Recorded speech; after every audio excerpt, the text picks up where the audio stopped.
Hi friends, kitchen queen ಚಾನೆಲ್ಗೆ ಸ್ವಾಗತ. ಇವತ್ತು ನಾನು ನಿಮಗೆ ಅಕ್ಕಿ ಉಂಡಿ ಹೇಗೆ ಮಾಡೋದು ಅಂತ ಹೇಳಿಕೊಡ್ತಾ ಇದ್ದೀನಿ. ಅದರ ಜೊತೆ ವಿಶೇಷವಾಗಿ ನಾಗರ ಪಂಚಮಿಗೆ ಮಾಡುವ ನೈವೇದ್ಯವನ್ನು ತೋರಿಸ್ತಾ ಇದ್ದೀನಿ. ಮೊದಲಿಗೆ 1 ಕಪ್ ಅಕ್ಕಿಯನ್ನು ಚೆನ್ನಾಗಿ ತೊಳೆಯಬೇಕು. ವಿಡಿಯೋ ಸ್ಕಿಪ್ ಮಾಡದೆ ಪೂರ್ತಿಯಾಗಿ ನೋಡಿರಿ. ನಾವು ನಮ್ಮ ಸೈಡ್ನಲ್ಲಿ ನಾಗರ ಪಂಚಮಿಗೆ ಯಾವ ರೀತಿಯ ಉಂಡೆಗಳನ್ನು ಮಾಡುತ್ತೇವೆ, ನೈವೇದ್ಯವನ್ನು ಏನೇನು ಮಾಡುತ್ತೇವೆ ಅಂತ ತೋರಿಸಿಕೊಡ್ತಾ ಇದ್ದೀನಿ.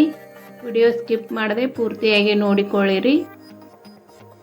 ಅಕ್ಕಿಯನ್ನು ಚೆನ್ನಾಗಿ ತೊಳೆದು ಒಂದು ಕಾಟನ್ ಬಟ್ಟೆ ಮೇಲೆ ಹಾಕಿಕೊಳ್ಳಬೇಕು. ಇದನ್ನು ನೆರಳಿನಲ್ಲೇ ಒಣಗಿಸಿಕೊಳ್ಳಬೇಕು.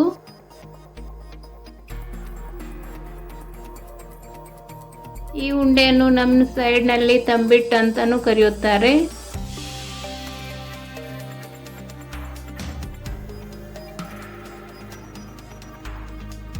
ಒಣಗಿರುವ ಅಕ್ಕಿಯನ್ನು ಈ ರೀತಿ ಚೆನ್ನಾಗಿ ಹುರಿದುಕೊಳ್ಳಬೇಕು. ಅಕ್ಕಿಯ ಕಲರ್ ಚೇಂಜ್ ಆಗದೇ ಇರುವ ಹಾಗೆ ಚೆನ್ನಾಗಿ ಹುರಿದುಕೊಳ್ಳಬೇಕು. ಕೈ ಬಿಡದೇ ಇರುವ ಹಾಗೆ ಕೈ ಆಡಿಸ್ತಾ ಇರಬೇಕು. ಸ್ವಲ್ಪ ಸ್ಮೆಲ್ ಬಂದ ತಕ್ಷಣ ಗ್ಯಾಸ್ ಆಫ್ ಮಾಡಿಕೊಳ್ಳಬೇಕು. ಈಗ ಇದನ್ನು ಮಿಕ್ಸಿ ಮಾಡಿಕೊಳ್ಳೋಣ. ಈಗ ದಪ್ಪಗೆ ಇರುವ ಒಂದು ಕಡಾಯಿಯನ್ನು ಗ್ಯಾಸ್ ಮೇಲೆ ಇಟ್ಟುಕೊಂಡು ಅದಕ್ಕೆ ಮಿಕ್ಸಿ ಮಾಡಿಕೊಂಡಿರುವ ಹಿಟ್ಟನ್ನು ಹಾಕಿಕೊಳ್ಳಬೇಕು. ನಾನು 1 ಕಪ್ನಷ್ಟು ಅಕ್ಕಿ ಹಿಟ್ಟನ್ನು ಹಾಕಿಕೊಂಡಿದ್ದೇನೆ. ಇದನ್ನು ಸ್ವಲ್ಪ ತುಪ್ಪ ಹಾಕಿ ಚೆನ್ನಾಗಿ ಹುರಿದುಕೊಳ್ಳಬೇಕು.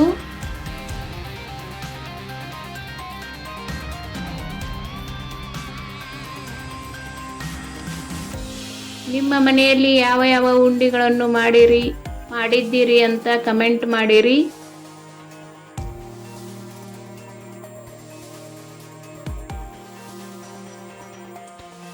ಈ ರೀತಿ ಕೈ ಬಿಡದೆ ಚೆನ್ನಾಗಿ ತುಪ್ಪ ಹಾಕಿ ಹುರಿದುಕೊಳ್ಳಬೇಕು.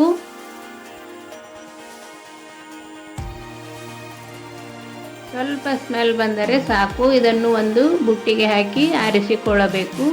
ಹಿಟ್ಟು ಆರಿದ ನಂತರವೇ ಸಕ್ಕರೆ ಪೌಡ್ರನ್ನು ಹಾಕಿಕೊಳ್ಳಬೇಕು. ಈಗ 1 ಕಪ್ ಹಿಟ್ಟಿಗೆ 1 ಕಪ್ ಸಕ್ಕರೆ ಪುಡಿಯನ್ನು ತೆಗೆದುಕೊಂಡಿದ್ದೇನೆ. ನಿಮಗೆ ಸ್ವೀಟ್ ಜಾಸ್ತಿ ಆಗುತ್ತೆ ಅಂದರೆ ಸ್ವಲ್ಪ ಕಡಿಮೆನೂ ತೆಗೆದುಕೊಳ್ಳಬಹುದು. ಈಗ ಏಲಕ್ಕಿ ಪೌಡ್ರನ್ನು ಹಾಕಿಕೊಂಡು ಚೆನ್ನಾಗಿ ಮಿಕ್ಸ್ ಮಾಡಿಕೊಳ್ಳಬೇಕು. ಸಕ್ಕರೆ ಮತ್ತು ಅಕ್ಕಿ ಹಿಟ್ಟು ಚೆನ್ನಾಗಿ ಹೊಂದುವ ಹಾಗೆ ಮಿಕ್ಸ್ ಮಾಡಿಕೊಳ್ಳಬೇಕು.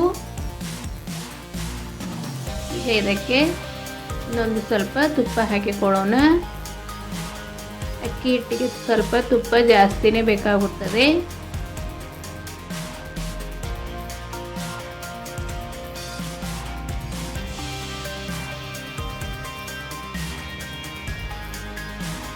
ಉಂಡೆ ಕಟ್ಟು ಹದಕ್ಕೆ ಬರುವವರೆಗೂ ತುಪ್ಪ ಹಾಕಿ ಮಿಕ್ಸ್ ಮಾಡಿಕೊಳ್ಳಬೇಕು. ಈ ಹದಕ್ಕೆ ಬಂದರೆ ಸಾಕು. ಈ ರೀತಿ ಕೈಯಿಂದ ಚೆನ್ನಾಗಿ ತಿಕ್ಕಿ ಉಂಡೆಯನ್ನು ಕಟ್ಟಿಕೊಳ್ಳಬೇಕು. ಸ್ವಲ್ಪ ಒತ್ತಿ ಉಂಡೆ ಕಟ್ಟಬೇಕು.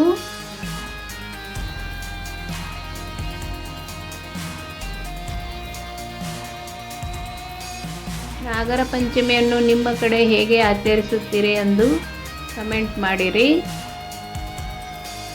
ಈಗ ಉಂಡೆ ರೆಡಿ ಆಯಿತು.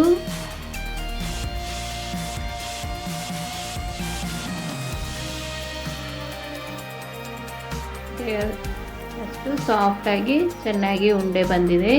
ಒಂದು ಸಲ ನೀವು ಮಾಡಿ. ಇದು ಅರಳಿಟ್ಟುಂಡೆ.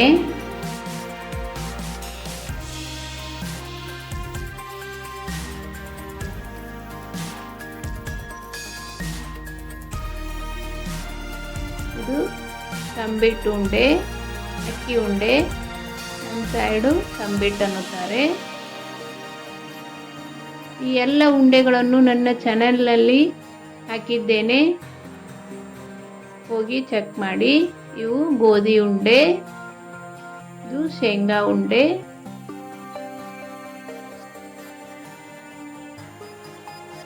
ಇದು ಬೇಸನ್ ಉಂಡೆ,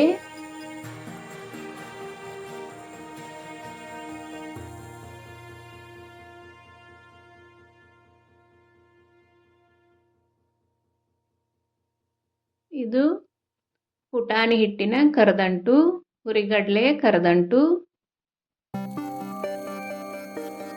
ಇದು ಅರಳು. ಇದು ಎಲ್ಲ ನೈವೇದ್ಯಗೆ ಕಂಪಲ್ಸರಿ ನಾವು ಮಾಡುತ್ತೇವೆ. ಒಂದು ಕೊಬ್ಬರಿ ಬಟ್ಲು, ಇದು ನಾವು ಮಾಡುವ ನಾಗರ ಪಂಚಮಿಯ ದೇವರ ನೈವೇದ್ಯ. ನಿಮಗೆ ಇಷ್ಟವಾದಲ್ಲಿ ನಮ್ಮ ಚಾನಲನ್ನು ಸಬ್ಸ್ಕ್ರೈಬ್ ಮಾಡಿ, ಶೇರ್ ಮಾಡಿ, ಲೈಕ್ ಮಾಡಿ.